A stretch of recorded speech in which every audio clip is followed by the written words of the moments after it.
What is it like to live with an invisible condition that causes chronic pain? And how do you navigate your home life and work when there is no cure for this condition? Wunmi Bakare, she, her, tells us about growing up with sickle cell disease and undergoing a stem cell transplant for treatment. She shares her passion for providing support and building community through her organization, Sickle Cell Prodigy.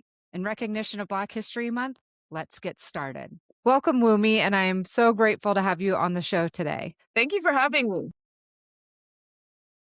Figure we'll just dive right into it.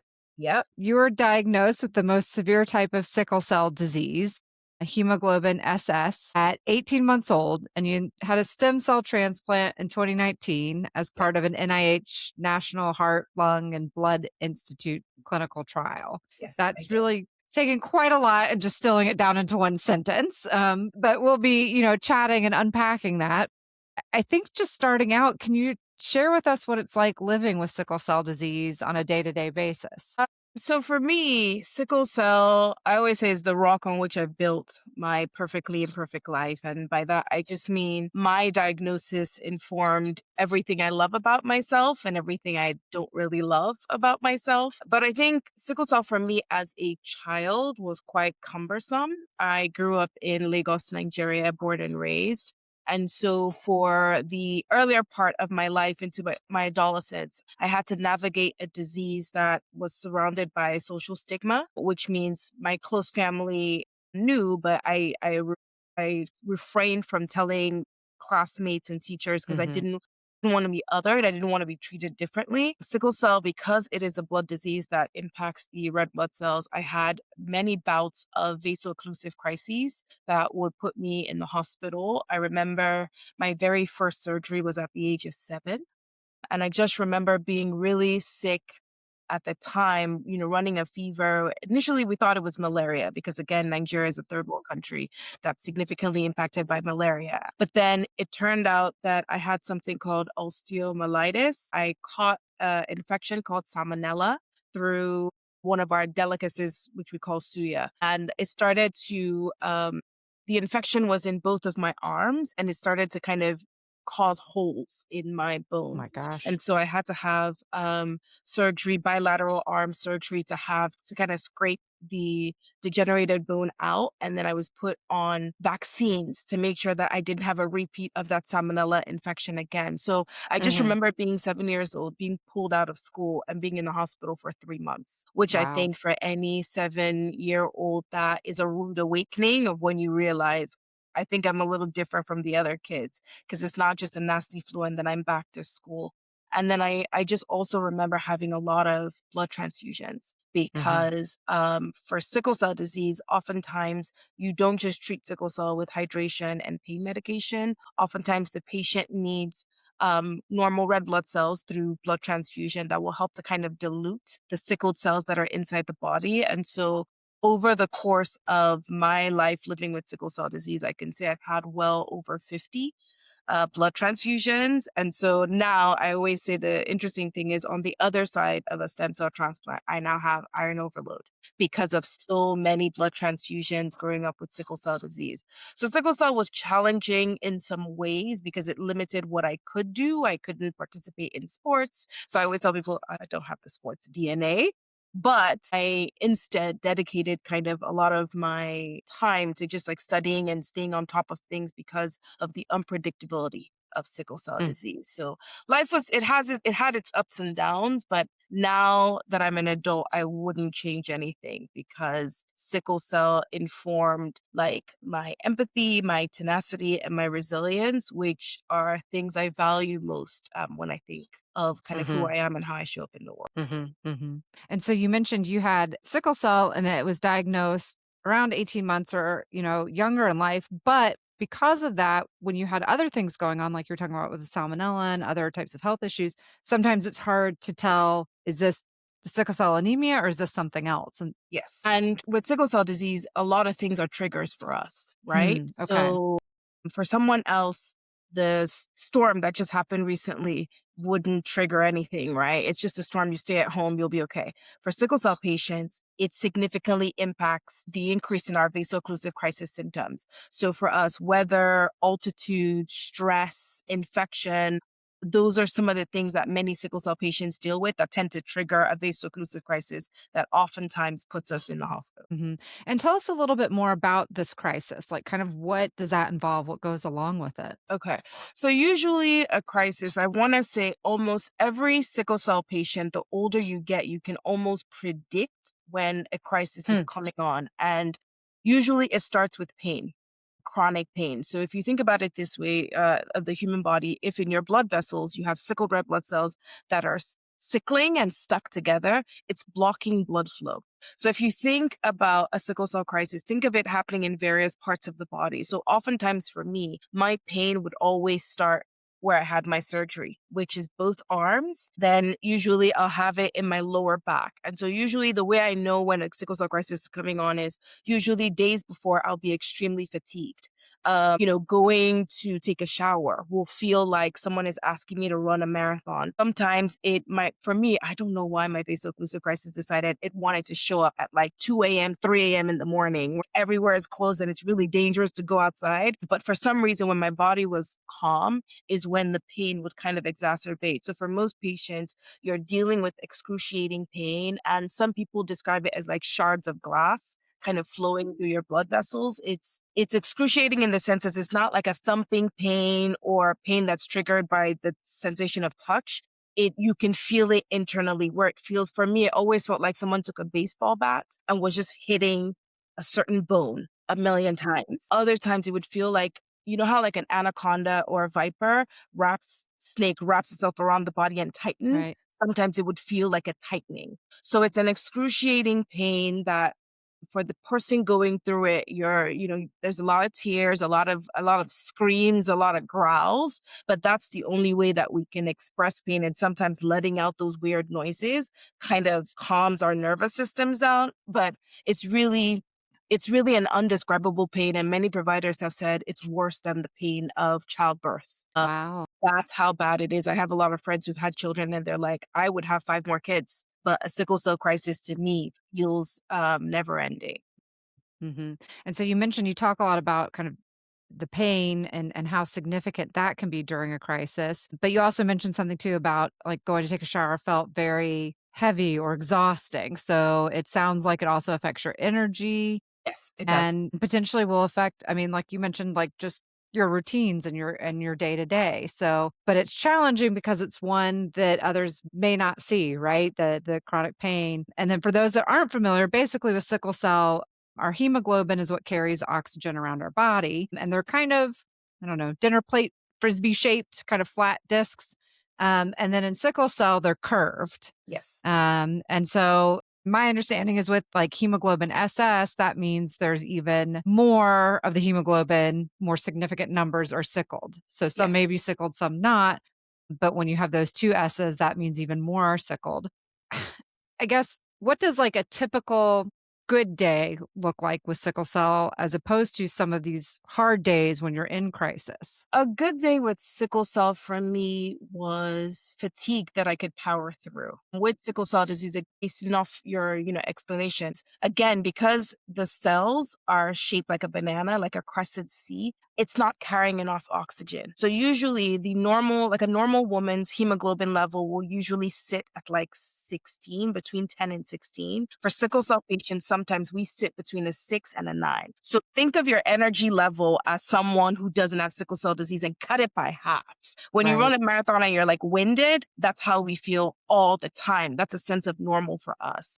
So a good day with sickle cell disease for me was always pain, but pain that on a scale of 1 to 10 was like a 2 or 3. So for me, my definition and my categorization of pain differs very Right. distinctly from someone else who doesn't, because all I've known is living with pain day to day.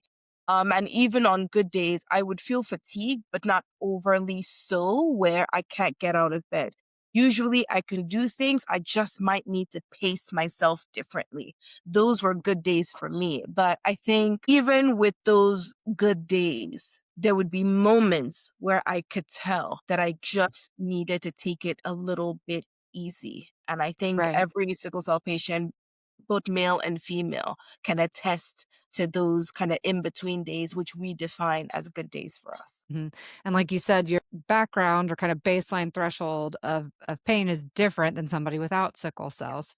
Yes, most So, certainly. even on a good day, there's still that underlying and also being aware of not getting too tired or not overexerting. Yes. You had the transplant in 2019. So can you tell us a bit more about what was involved with the transplant and how that changed or impacted your sickle cell anemia? Sure. So I do want to share a bit of context as to why I made the decision to explore a transformative therapy like a stem cell transplant. And that was really because sickle cell is a debilitating but also progressive chronic illness. And so the older you get, the worse your symptoms become because there is organ damage, there's bone loss, there are other issues and symptoms that are exacerbated when you have sickle cell disease. And so for me, I was in my late 20s.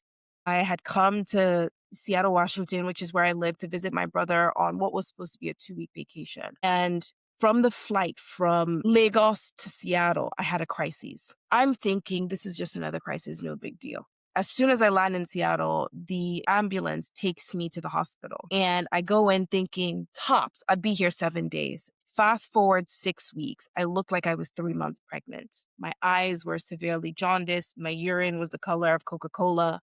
And my belly was significantly distended, and the doctors couldn't pinpoint what was going on. And after about a month of further testing, we found out I had something called Mycobacterium avium complex. It's called MAC. If you Google it and research it, you notice that the people that tend to have it are either people with hepatitis or AIDS. I had caught it, and it had started in kind of my lungs and my kidneys and very quickly split to my bloodstream because I have a port placement on my chest. That's how I get IV access. Okay. And so with MAC, it takes 24 months to treat. So I was in the hospital for 2 years. And I Wow. always say those were very dark periods, and this was like 2015, 2016. And my family often says, we saw you more in the hospital than we did at home. Like my longest stint at home would be like 5 days. And then I'm back in there. And so because I was critically ill and all of my organs were starting to malfunction, I had to have my gallbladder removed. I got to a place where the standard of care treatment for sickle cell disease wasn't doing me any good. I had been on it for 12 years, hydroxyurea, and I hadn't reaped the benefits in the way that my peers who also have sickle cell have been able to reap the benefits. And I got to a point where I said, God, I don't want to live past 30 with sickle cell disease. So either you're going to take me out and I'm okay with that, or I need to find another solution. And then I took a deep dive into researching curative therapies for sickle cell disease and stumbled upon transplant. Made the trip to the NIH, met with the team of doctors there, and they told me what my options are. I could either go my brother being my donor, my parents being a half match donor, or I could pursue gene therapy. At the time, gene therapy was so new that I was Yeah. like, I don't know if I want to take that risk. So I was really lucky that my brother was a 94% match and ended up being my donor. But I offer that context because I do recognize that even in sharing my story, that's not everyone's lived experience in reality. There are some patients who they're happy on the standard of care treatment. But for me, I saw myself getting worse. I didn't like my quality of life at the time. My close friends were my nurses and the techs. I didn't have friends. I didn't go out. And so I just couldn't see a world where I would continue to live like that and be happy. And so the stem cell transplant process is really rigorous. I often say it takes you away from home. For me, it took me away from Seattle for 6 months because before you embark on that process, you're going to go through conditioning, which is chemotherapy and radiation. And before you do that, as a woman, I'm unmarried. And so the question then becomes, do you want to have children? Mhm. My answer was, I can't see myself having a life without a family and kids in it. And so you have to go through IVF and fertility preservation as a way to guarantee that you will be able to have children on the other side of these treatments because it takes a huge toll on the body. So for the transplant process, they stopped the standard of care treatment hydroxyurea that I was on and managed to make sure I didn't have crises with apheresis and blood transfusions. So they would basically bleed me out through one hand and then replace the blood that was depleted with normal red blood cells. So I went through all of those stages before getting to my day 0, which is transplant day, which is the day I got my brother's donor stem cells. And for me, I always say that's my rebirth day because it was the day my life changed in ways I didn't even think was possible. And so now I live my life kind of on the other side of sickle cell disease, but still navigating a lot of the major complications that sickle cell had caused, but they're not going to magically go away just because I've had transplant. Right. I mean, that's amazing in one that they're able to do that, but then two, you having to navigate all these other things that come along with that. So it's not just making a decision like you talked about with okay, we're going to do a stem cell transplant. It's then thinking about do you want kids someday and how do you want to handle that? And then I think one thing that folks that haven't gone through this don't realize is stem cell transplant. That's also something that we do. I'm in the cancer world. We do that in cancer world for cancer treatment, but it does involve suppressing like your immune system. Like you said, the chemo, the radiation, kind of doing that. So you've done a whole workup before you've even gotten to the point of being able to actually do the transplant. Exactly. Yeah. And I think most people when they hear of a transplant, I think most people think of it as like a like you know how you have like an organ transplant? Like Mm, it's just like a without realizing that no, you're wiping my entire immune system. And that comes with late effects outside of what the media portrays of like the side effects of chemo, which is like no hair and mhm, losing a sense of like an appetite. No, it also comes with chemo brain, which impacts kind of your cognitive function as well. It comes with insomnia. It comes with mhm, changes in your kind of GI tract and, meals and having to kind of reconfigure your own nutrition to figure out mhm. what your body can tolerate after and what it can't really. Right. Yeah. So it's a Yeah. really tedious process, but I always say I would do it all over again for the life I have Mhm. now. Yeah. Yeah. It's definitely it's a major medical procedure. So like you said, some folks are on treatment, they're doing okay, or they kind of weigh transplant versus what they're currently doing. And so for some people, it's worth it to do the transplant. For others, they're like, meh, not right Exactly. now, not this time. You mentioned that it had a significant impact on your life post-transplant. So what were some of the things that you noticed after your transplant? I think one of the first things for me was the fatigue. I didn't feel as tired. And the real determinant factor was the year I had my transplant, my nephew was born. And so I always make a weird joke that he's older than me because he was born like 3 months before my actual transplant. But, playing with like a toddler, a boy toddler who also really loves sports requires Mhm. a lot of like stamina. And so like I would play football with him and I was just noticed that like I don't feel as winded, and those were things those are really big fears of mine that I had when my brother was starting to have kids of like, I'm going to be a no-show aunt who makes plans and can't make it. And so to be able to like be active with him, the fatigue going away was one of my, I think the purest form of joy I've ever felt in my life before of not feeling so drained. And then I think the second thing for me was for the first time in my life, I didn't live on edge, meaning every day with sickle cell, you just don't know. You don't know if that pain in your lower back is the one that will put you in hospital for a couple of days. And I think there was a joy in knowing that like I'm dealing with pain and to my in my body it feels like a vaso-occlusive crisis, but my providers are telling me no, it's not a crisis it's happening. It's just the chronic pain that you've experienced for years, and so all your nerves and your muscles are taking time to kind of recover. So the fact that I knew that the pain I was experiencing wouldn't put me in the hospital gave me a sense of comfort and a way to plan my life in the way that I never had before. Everything with Mhm. sickle cell felt like I had to, and I always gender my sickle cell as like a her. It's almost like all the time with sickle cell, it was like almost like her and I always had to have a chat like, we're dating this guy now. I need you not to pull, no, let's not do this. It Right. always felt like it was a conversation starter. But like now I was able to like make plans and feel like I'm not gonna end up in the hospital tonight. I'm gonna go into water and it's not gonna put me in the hospital. I'm gonna be able to get on this flight without oxygen and not having to be on a wheelchair and being wheeled around the airport. And when I land at my destination, the first thing I Google is not gonna be an ER. Which for Mhm. me, I always make this interesting joke that like I've been to like 3 different continents and received care around the world. Mhm. Everywhere I go, the first thing I research is where's the closest ER? Because for certain, I Mhm. always fall sick in another country. Yeah, Mhm. Mhm. Well, and I think about it, it's not just like you mentioned, like the stamina, the physical load, it's that mental load of having to figure out what's my plan B, my plan C, my plan D, where's the nearest ER, these types of contingency plans if something should happen and things come up. for sure.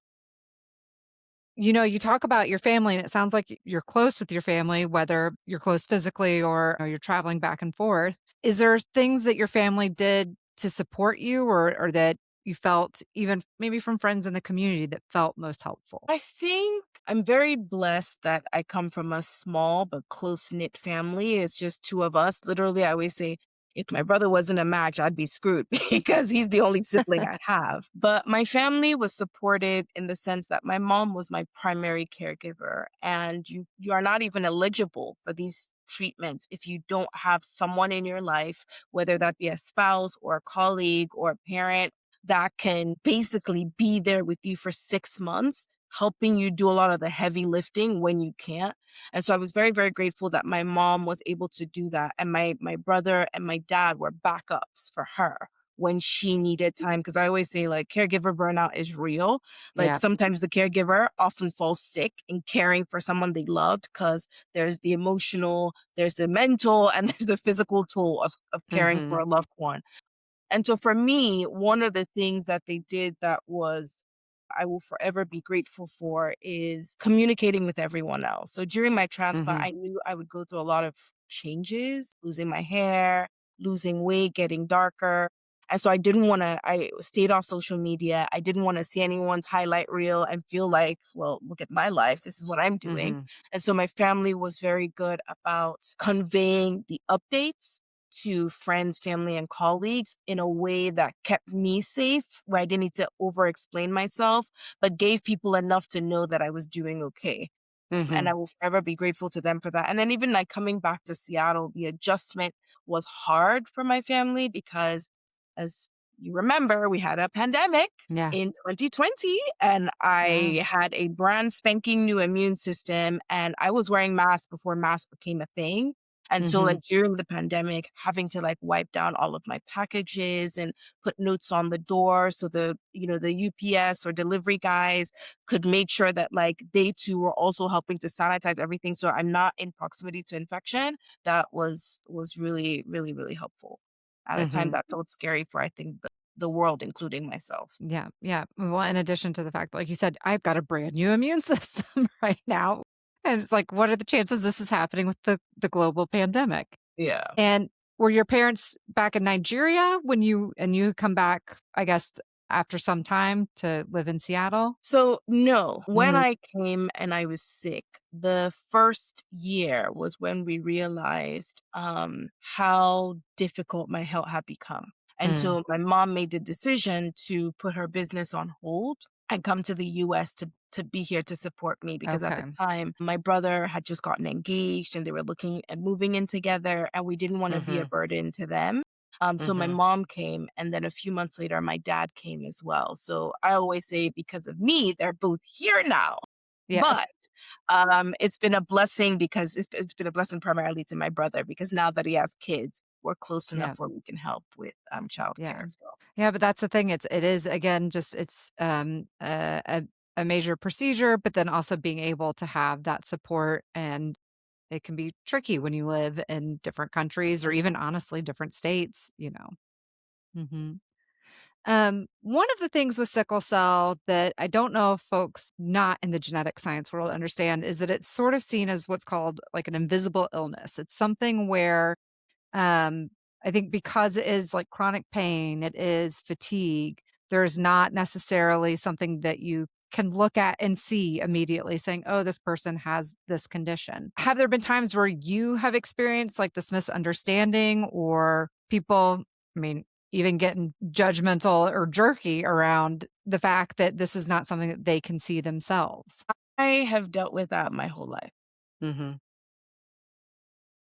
In my home country, we're all Black, but still, because, as I said, it's a demonized, weaponized, stigmatized disease, even though we have Mhm. one of the highest patient populations in the world. I was already othered back home, but coming here, it was a new, different type of bias I had never Hmm. quite experienced.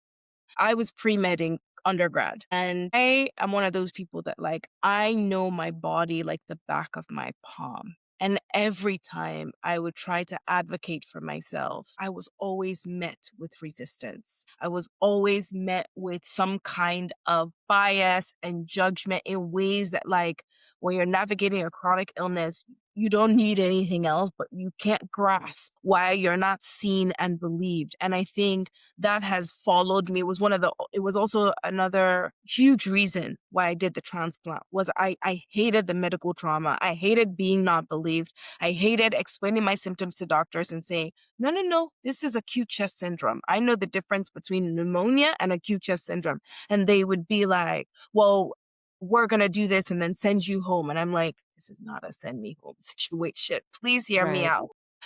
Every time I tried to do that. And so I think from a very young age, living with this disease is when you really learn the importance of advocating, but also recognizing when it's time to push and when it's time to back off.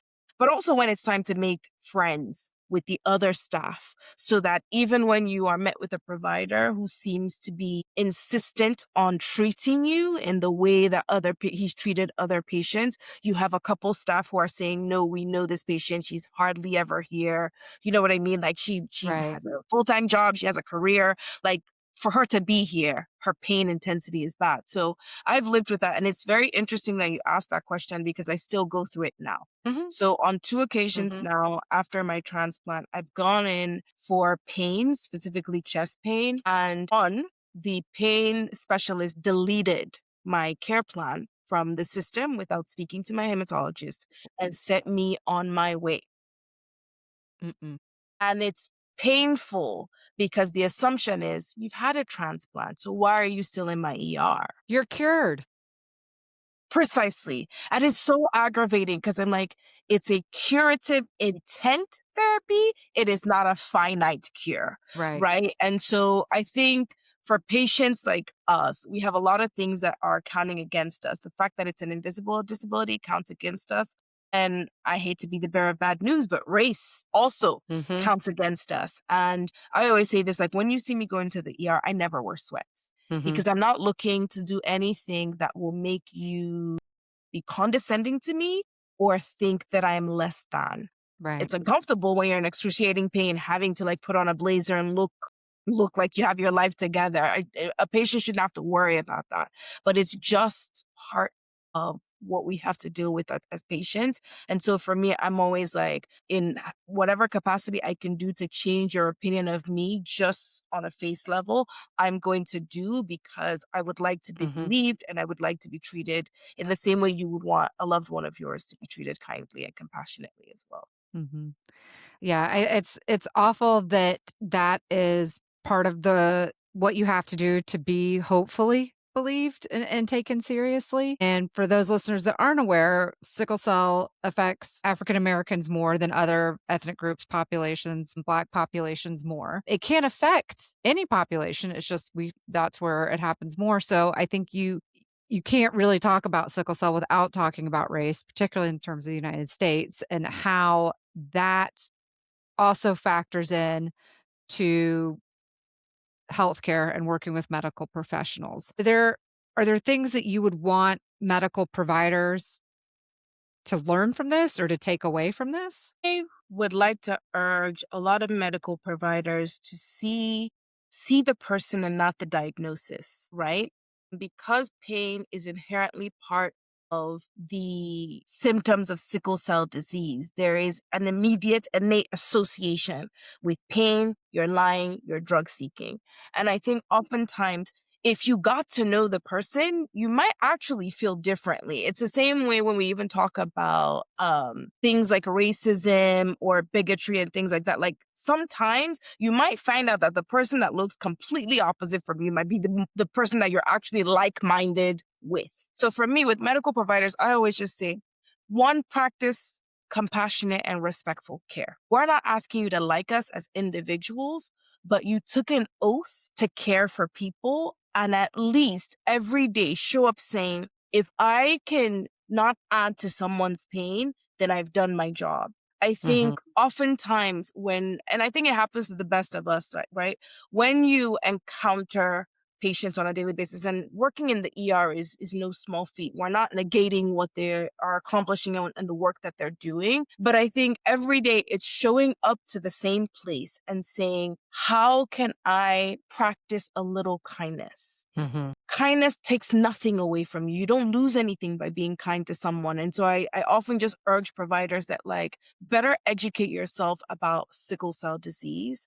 And when patients come, give the benefit of the doubt. We all Mhm. deserve benefit. We're all not perfect humans. So give benefit of the doubt in treating them. And then it's not your job to label someone and make assumptions that could be detrimental to the patient. It's your job to treat them at their point of need.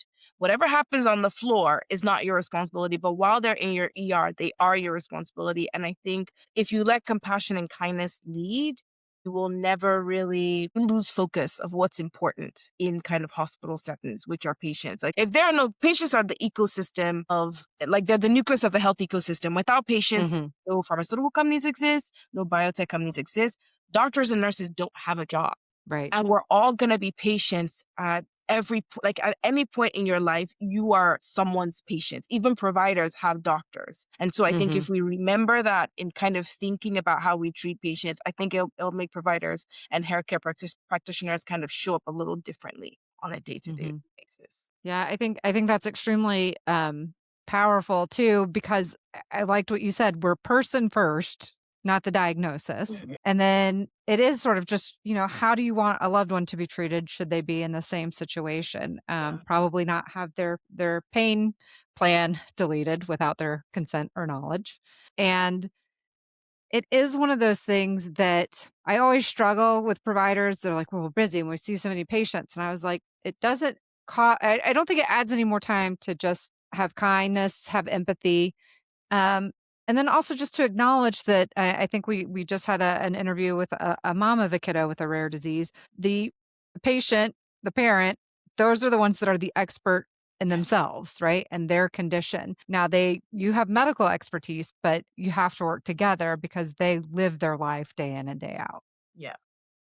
And I think it's there needs to be an allyship between patients and providers. Like I love a Mhm. provider that is like, I'm looking at your results and I cannot really figure out what's wrong with you. I love a provider that says, I don't know Right. or I can't figure that out. Because what that lets me know is you're not claiming to be a jack of all trades. You're limited in what you can read and you need expert guidance or someone else to chime in, right? And I think all Mhm. of us want that at the end of the day. We're not looking for, you're not God. You don't know it all. And so for me, sometimes I think when you're navigating a chronic illness or a rare disease, you tend to be drawn to the providers who are okay saying, I don't have an answer for you right now, but I will figure Mhm. out a way to get one for you because that shows the vulnerability in you as a provider that even in your white lab coat and with all your accolades, you're still human at the end of the Mhm. day. Right. Right. And being truthful and not necessarily, God forbid, making something up or punting it down the road for another provider to handle. It Yeah. is, trying to figure it out, and admitting like, okay, there's some more information that I need, and there's some more things that I need to look at. One of the things I wanted to make sure we talked about was Sickle Cell Prodigy. So I know that was something that you created, and part of it is some of the things we're talking about here, trying to dismantle stigmas, have resources, empower patients and families. So tell us more about Sickle Cell Prodigy. So, Sickle Cell Prodigy has been my baby for 5 years. It all started when um, a rapper whose name was Prodigy, passed away from complications of sickle cell disease. And so I coined that term because we at the time, the word we used for people that live with sickle cell disease are sickle cell warriors. It's how we like to be called, it's how we like to be addressed. But even in the term warrior, yes, it is someone that fights, but we don't Mhm. want direct connotations of like aggressiveness because again, that's how people assume we present. And so I felt like prodigy was a good word because we are doing unconventional things. Before there was work from home, we were working from hospital beds. We were getting our master's degree and our bachelor's from hospital beds. We have had to find unconventional ways to live our life so that we can still achieve our goals. And so that was how the phrase was tagged. And so with Sickle Cell Prodigy, we really started as an advocacy hub for sickle cell warriors globally. And I say that because I would be remiss if I don't highlight that I am an international woman. I always say I'm a global citizen. And so it was important for me to highlight not the work that's just done in the US, but also in Europe, in Asia, in Africa, in the Caribbean. But then I started to notice something very quickly in my advocacy work, which was a lot of organizations were established to and dedicated to helping to care for sickle cell patients or people that have sickle cell traits. Hmm. But there was no organization for patients like me who had had these clinical trials and participated in either gene therapy or transplant and needed support because Mhm. if you look at cancer, they have stick survivorship programs where they help ease you back, reintegrate you into your life, whether that be your career and things of that nature. Sickle cell, it doesn't exist for us. So what was happening was I was meeting while at conferences or speaking engagement, I was meeting a lot of people who were like, my son just had gene therapy and he's struggling. He doesn't know Mm. who he is. He doesn't want to talk to his friends with sickle cell because they think like, well, you're better than us now. You've left us because now you don't have the disease. And it bothered me that there just wasn't a home for patients like me. And so Sickle Cell Prodigy has now evolved into an organization to redefine survivorship. Because I think a lot of clinicians and a lot of the research community, they're focusing on advertising and promoting these newer treatments like gene therapy. But no one is asking the question, how do patients live after the treatment? Even for patients who embark on the treatment, but it doesn't work, what does their life look like? And so for me, I decided, all right, I'm going to chart a path that has not been created yet. I'll make my mistakes along the way, but we need a home. We need a safe Mhm. haven where I can sit with my peers and say, yes, we've had these treatments, but we're still struggling. Right. And we need resources, right? And so that is how Sickle Cell Prodigy was born. And I'm really proud of it and the work that we're going to do in this space, because I think more and more patients, if you go on TikTok, I've seen a lot more patients who, document their journey with these treatments. And then they get to the point where they're like, well, I'm glad I did this, but no one told me that I wouldn't be able to tolerate these foods. No one told me that I'm going to be struggling with depression Mm. because I don't know this body. I know sickle cell. It's a part of me. I was born with it. Now I've traded it in and I don't even know what is like I have pain now. I can't categorize. Like a lot of patients are feeling lost. And for me, I think if we can prioritize people that are convicted and when they get back into society, help reintegrate them. And we can do this for other disease areas. Why not sickle cell? Because sickle cell is the blueprint. Now that we've shown it works in sickle cell disease, very quickly gene therapy is going to become accessible to patients with other rare diseases as well. And so if we're going to do it for sickle cell, let's also get it right. Mhm. No, I think that's beautiful because, like you talked about at the very beginning, about how part of your identity is shaped or a part of sickle cell, right? Like, there's some things that are very much intertwined because you develop those skills or you have those values because you had sickle cell. And so it can be very isolating or lonely to feel like, okay, I've done something that's helping my disease, but then now who am I post this? Yeah. And who is my community? And who's my community? And what about my caregiver? Mhm. Like, I'm adjusting to a new identity, but my mom is adjusting to, I've taken care of you your whole life. Yeah. What are things that make me happy? I don't remember what makes me happy because I poured all of my love in making sure that like you're safe and you're healthy and you're happy. So it's a balance, and I always say, like, when you have a chronic disease or a rare illness, it doesn't just impact you, it impacts the entire family unit. When you're sick, your loved ones, they might not be in hospital, but they're worried sick about you.